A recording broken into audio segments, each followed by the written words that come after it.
Hey guys, it's Graham. What's cracking? This is my review of the final release by Michael Crichton during his lifetime, Next, from 2006.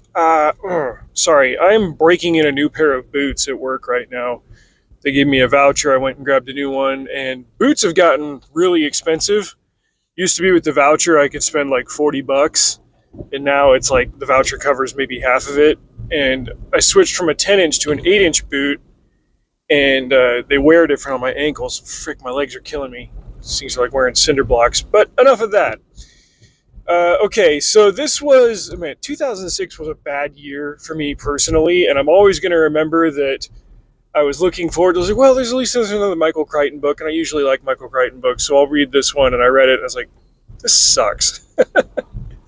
This book was a mess, and it shows, like, it's really exemplary of the rabbit holes that Crichton liked to go down near the end of his career, and how he almost had like concept ADD with the ideas that he wanted to tackle. What was next about? He was really interested in ongoing developments in genetics. Genetic power was the underlying idea of Jurassic Park. Again, like, go back and read the foreword of that novel, and how he compared genetic power and its scientific and commercial development with what happened with nuclear power in the 1940s, and how people were messing with things that they didn't really understand, and that's how he came to Jurassic Park. He was exploring other sides of that idea, and I really got the impression by the end that he didn't know which single idea, like which single direction that he wanted to take with that exploration, and he was just kind of going all over the place. You didn't really figure out what the through line of the story was until about half to two-thirds of the way through the book. And by the end, it's like, okay, you've got 8 different things going on here, and one of them has kind of led to the climax of the novel here, and the rest are just kind of there. You could almost describe it as an anthology book, except that anthologies tend to just like, okay, here's 3 chapters that cover this story, and then it's over, and then 3 more chapters that cover another story, and then it's over. In this one, it's you constantly dip in and out of stories that are happening in different places, and hardly any of them overlap at all. There was one story about a company that had messed with genetics and produced a human chimpanzee hybrid, and they ended up making a human-ish child with simian features and simian behaviors mixed with human speech patterns. So if you understood chimpanzee behaviors, you were able to understand the frame of reference that this chimpanzee kid had. The lab researcher that takes this chimpanzee kid home, he explains to his wife, he's like, well, I felt responsible for him, and they were going to destroy him. They used some of my material to create him, like some of my cells. And the wife is like, did you bang a chimpanzee? He's like, no. It's obvious, like, you couldn't breed that way with them anyway, but also gross, and no. But they used some of my cells. And this like laboratory hires some like mercs to regain this kid, and while they're looking for the chimpanzee kid, there's another family that's on the run because he wanted to explore the idea of gene patenting, which, at the time, I remember this popping up in news articles in the last 20 years, there were companies that wanted to issue patents on human genes, and there was a massive legal question involved in that, whereas if a court granted a patent to a human gene, then technically a corporation could own cells inside of a human being's body. The way this played out in the book was some laboratory patented a gene based on one particular man's response to a cancer medicine. It was a gene modification therapy that cured this man of his cancer, but because of that, they then technically, in a legal sense, owned parts of his body, and they could come harvest cells from him whenever they wanted.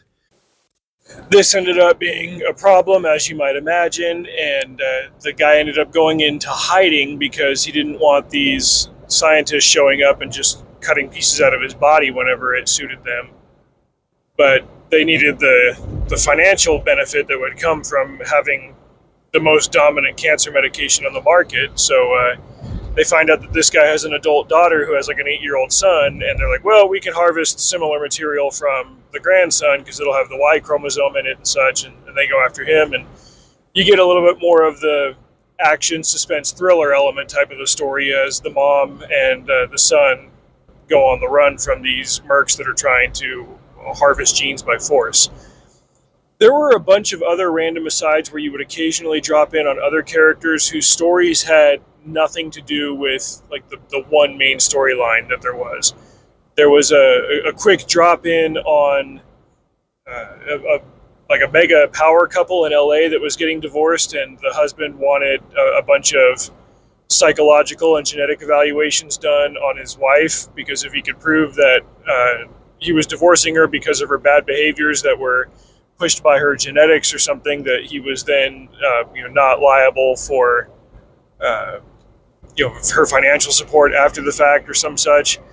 There was a mortuary, I remember, that was harvesting long bones out of deceased people and replacing them with wooden dowels or something, because hey, if they're going into the crematorium, then it's fine. Like if they're getting cremated, it's no big deal. We can sell the bones to other companies because they find value in it. There was one random character who he had gotten caught doing some underage Chris Hansen type stuff, and he was given advice by this bad genetic scientist dude who was like, well, we're trying to work on this theory that proves that certain uncouth behaviors are actually genetically driven, and so if you can demonstrate that you're predisposed towards these other reckless behaviors, then we can get the charges dropped against you, because we'll say, oh, you didn't really have a choice. It was his genetics that compelled him to act this way. What else was there? There was a company that was modifying animals so that they could print advertisements on them. Like a sea turtle would have bioluminescent cells put into its shell so that they could release it into the wild and it would like advertise for Vodafone. There was a group of journalists tracking down an orangutan in the wild that had gained speech capabilities and was cussing at people in a whole bunch of different languages. This is another one of those effects where like you take things that you don't know at face value in books, but then when you come up against something that you do know and it's wrong, but you don't like immediately question everything else going in there. Like that happened with me when I was listening or reading the parts where this orangutan was cussing at people. There's a part where he cusses at people in Spanish, and he got one word wrong, and then he was cussing at people in the usted form, which is very formal, and you generally wouldn't do that. I don't know. It was just weird. In summary, this was a sloppy, confused, unfocused mess of a book where Crichton had 10 ideas to pursue, couldn't settle on enough of them to make a coherent story where anything connected, so he wrote a through line that of itself might have been 150 pages, and then padded it with another 150 to 200 pages of random asides featuring characters that never crossed paths with the main cast. It was just an absolute mess.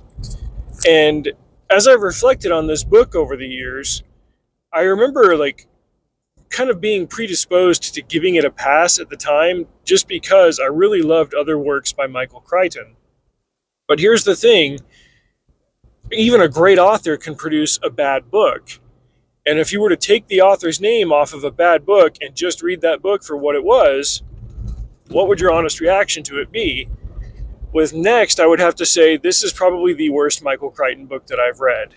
And it was a bummer that it was the last book that he published while he was alive. I read interviews after the fact where he talked about how he wanted to get back to writing the kind of adventure novels that he wrote back in the 80s and 90s, because it's been a while since I wrote something fun like Jurassic Park. Then when Pirate Latitudes got announced, I was stoked because I said, okay, he's going to get back to things that have worked before. If he's going to write a pirate book and it's going to be fun, I could really sink my teeth into that. I had other complaints about Pirate Latitudes. I will say that it was more fun than Next. But overall, the works that he produced at the end of his career were significantly inferior compared to the works that he produced in his heyday of the 80s and 90s. I read Congo a year or two ago. It was still a fantastic book. Jurassic Park, I'm due to reread it. Lost World, I want to explore what was the deeper idea that he was tackling in that, because it was really uncommon for him to write sequels. Again, I think I've said this before. I'm pretty sure that that is the only sequel that he wrote. He tended to just stick with his original ideas and then go on to the next thing. That's why his individual ideas and concepts always tended to outshine the characters that he was writing. The characters were just stand-ins almost for the scientific fields that they represented. Like Alan Grant wasn't that much of a remarkable character. He was just, hi, my name is Dr. Paleontology. And then Ian Malcolm was, my name is Dr. Chaos. And pretty much every other character in every other book has been the same way. Volcano, or no, Eruption, that was the name of the book. I can't even remember what the main character's name was. He was just Dr. Volcano. That's how he writes characters. He was a true science fiction author in the sense that he tackled science first and then put that into fiction. But with Next, he couldn't figure out the fiction side of it. It was mostly just the science, and then we'll have a whole bunch of people running around cussing and getting into the most sex that he ever wrote into a book. So, kind of a bummer that was his swan song. But this is where I will fist bump his widow Sherry for being a good steward of his works after the fact. She published Dragon Teeth in 2017, which, if memory serves, was a book that he wrote in the 1970s and never published. And that one was a very enjoyable read. It was the kind of throwback to his adventure slash science slash history days that was indicative of the peak of his talent. So those are my 2 cents on Next. If you've read it, let me know what you think. Till next time, drive safe. See you out there.